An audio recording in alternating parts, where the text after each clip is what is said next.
We come to you on this day, this Thursday, February 23rd, 2023, with a bonus episode called Egg on Our Face.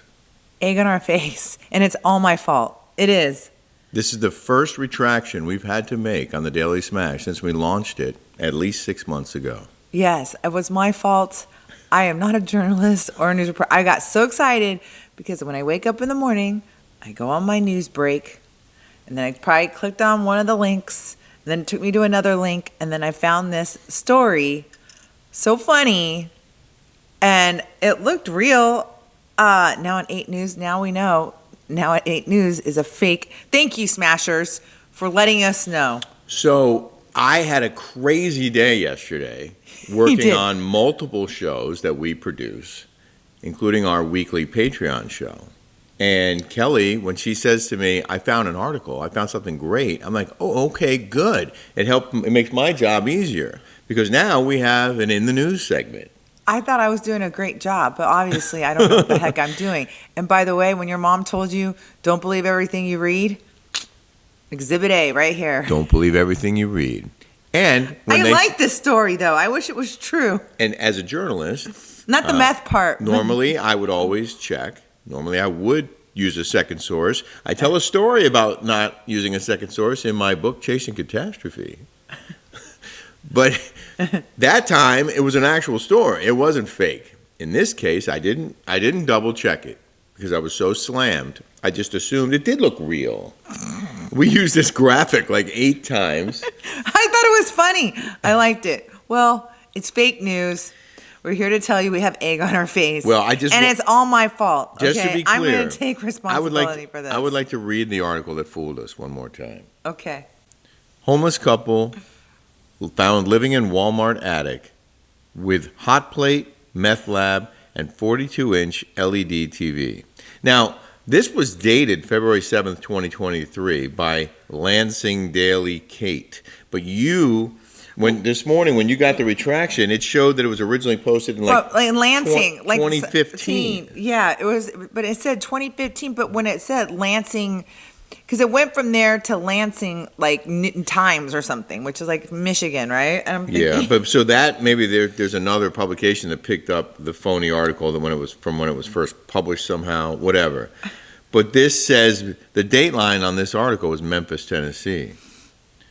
Being homeless has to be very difficult, especially in the colder times of the year. But not for this Tennessee couple who had been, quote, living in the lap of luxury above a Tennessee Walmart store.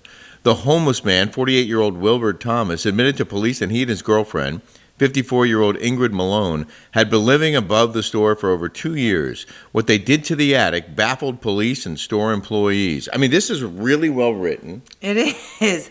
Well, but my first question was, I don't know that Walmarts have attics. I said that, remember? Yeah. I was like, they're usually big box stores with a flat ceiling and a flat roof. Like, where's the attic?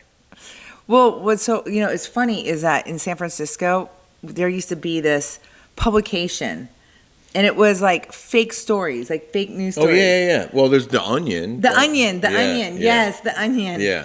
And I remember like eating my bagel and coffee in the morning at this little shop in North Beach, and I'd be like, why would anybody read this? Like, it's fake. Right. Well, because it's funny. It was a satire. It was a parody. It was like Mad Magazine. Yeah. But I was like, this is The Onion for grown-ups. Yeah. No, I used to look at that sometimes. And we had to be careful when I was at Fox, because sometimes that kind of thing would come across our desk. Right. And you'd be like, oh, my God, you see this story? And it turns out to be from The Onion. And you're like, oh, God, I got fooled. Yeah. And that reminds me of a story I never told you. When I was in Miami and we first started using computers, I was at a local TV station. And I took an real email that was sent to the whole staff, like all the producers and bosses, and I wrote a fake story. Like this. And I sent it to them as a joke because I was bored and I didn't think about the consequences. And they were in their morning editorial meeting. And somebody said, did you see what Leventhal just sent? And like they were reading it. They thought it was and they were assigning a reporter to cover this. I don't even remember what it was, but it was something really stupid. Like I changed words. I took a real story and like I made it a fake story. and they bought it. Like they were going to cover it that day. And then someone called me on it. I was like, oh, that was a joke. Oh, so I just got an alert from Stacy from our Patreon. So why aren't we doing recaps anymore on our Patreon? And then she wrote that Brandy Glanville sent her point of view on Under the Velvet Rope. Oh, well, what do you know about that? Yeah, she just let us know. Does that mean we have to listen to that now? I don't really care. I'm over it. Like Yeah. you know what? It's Lent season. I sent the receipts. I was, look, I just don't like liars. Yeah. And, we're coming up here and saying, look, we gave a fake news story. Like, I don't like a liar. I will own up to my mistakes. She is the biggest POS. I shouldn't even say that because it's Lent. But, okay, I'm sorry. Strike take it that. back. Take it back. But I just don't want to deal with people like that right now. Like, Okay, it just that's brings fine. in negative energy. And Can I just read this so, quote? Which is Patreon lovers, can you please just not even tell me about that stuff? I don't want to be that way. Honey. Yeah, I'm trying to be a better person. You're turning over a new leaf. It's Lent season. I just have to read this quote because this is one of the reasons why I believe this story. I don't mean to laugh, but these people really got one over on Walmart, said Lieutenant Marshal Weiss. In the attic, we recovered 2 pounds of meth they had somehow produced on a hot plate. They also managed to get food, drinks, mini refrigerator, a big screen TV, surround sound system, bedroom set, hangers, clothes. I mean, if Walmart sells it, they had it. These people were living good. They even managed to splice into the satellite TV wire and ordered NFL Sunday Ticket. I was duped, okay? I did believe that. And you did hand me this thing, and You were so busy yesterday. He was doing 2 shows. We have something happening, like we can't talk about right now, like really bad. And then we're moving. Our house is in shambles. We're moving. We're calling like all these things that are happening, and it's a lot. Like he has a lot. So I thought I would take it upon myself. I would love this story. And then the end, of course. The couple was discovered when employees in the break room heard banging from above. Apparently, the couple was engaging in intercourse when the new headboard to their queen-size bed, which they also took from the store, was banging against one of the attic dividers. During Thomas's confession, he also admitted stealing KY jelly, yours and mine, which he says screwed up everything and got us busted. And then you got the Beetlejuice picture. And yeah, I found it so interesting. I don't know. Sorry, guys. I'm sorry. You know what? Everybody makes mistakes. Yes, and they do. Even the Daily Smash. But does that mean I'm fired from the Smashers news break room? Not fired. Oh, can you read that one comment? Of you what? don't have your phone, do you? No. Did you send it to me? What is it? Let me get it. Sorry, honey. Oh, here it is. Oh, here we go. I'll read it. Rick, I must say, this is from Bruni Munoz. Rick, I must say that anyone who doesn't think you're not of value to what you contribute to the show is absolutely wrong.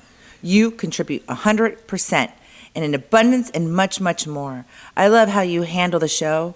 I love your intelligence and wit. I love how you put your glasses on and off. And I love how you help Kelly keep it together. So yes, in my book, you're an extremely valuable to the Rick and Kelly show. There are haters everywhere, and you just gotta keep it respectful and moving. Have a fantastic and a smashing day. Thank you. Who is that from? Bruni Munoz. Bruni Munoz. Bruni, thank you very much. And then we got some other ones in here. I appreciate your support. Come on, Rick. I thought you were a trusted news journalist. What, because I fell for this nonsense? Yeah. Well, you're not fired. I'm not fired? No, you're not. Oh, good. But you are on probation. On double secret probation? It's not a secret anymore. Everybody knows. You're on probation. And I'm gonna pledge to our smashers that from now on, if you hand it to me or I see an article, I am going to make sure, I'm going to confirm to the best of my abilities that it is legit before we share it with our viewers. Okay, I got to get to the gym. I got to lose 5 pounds. I do. I'm taking this seriously now. All right. Well, I got to lose 5 pounds too. All right, let's do this. Okay. All right. Take care, everybody. Bye-bye. We'll see you later.